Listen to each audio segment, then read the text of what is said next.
Every single project we do pushes the boundaries, but I think none more so than the Codemasters project. The fact that we're working in Unreal to deliver over 2.5 hours of footage, it's quite mind-bending, really.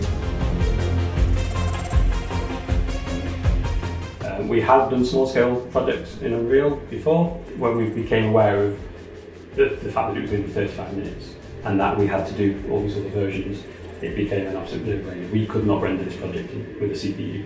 It had to be GPU rendering. Casting itself was something we took on board ourselves rather than using an agency. I worked with Dermot Boyd, who was the director of the mocap shoot, to be able to do that. So that was a really nice collaborative process that we went through. Obviously we had to turn around 5 versions of the 30 minutes or 35 minutes that we had to create.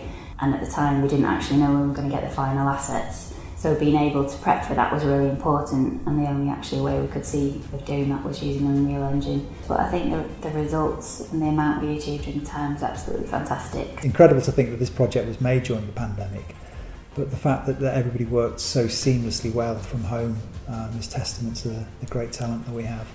You're pathetic. You won't even admit when you made a mistake.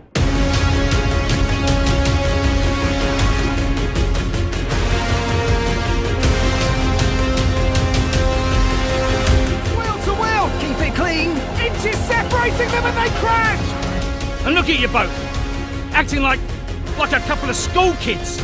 I'm disgusted. You should both be ashamed. Because it's the F1 licence, we had to reflect all the latest teams and liveries and suits that the racing drivers would wear for that year. We don't get that information until right late in the production, so we had to develop that pipeline that enabled us to do that very, very quickly.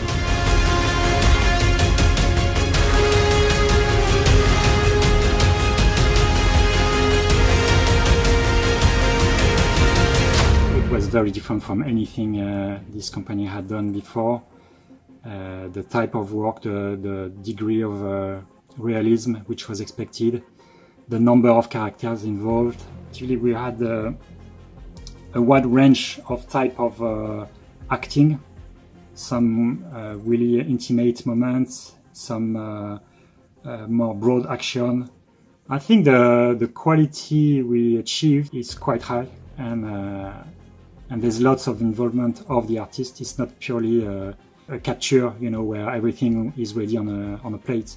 Is that drama aspect of it? There's some really kind of dramatic moments and some really kind of sophisticated, subtle performances that came through in the final shots, and they look really nice.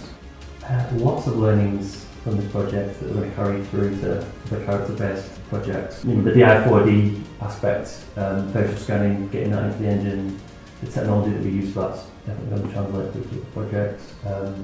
Just developing our character rigs, crowd systems. I could go on and on. There were so many things technologically that we've advanced as a studio doing this project that we're going to take forward into the project.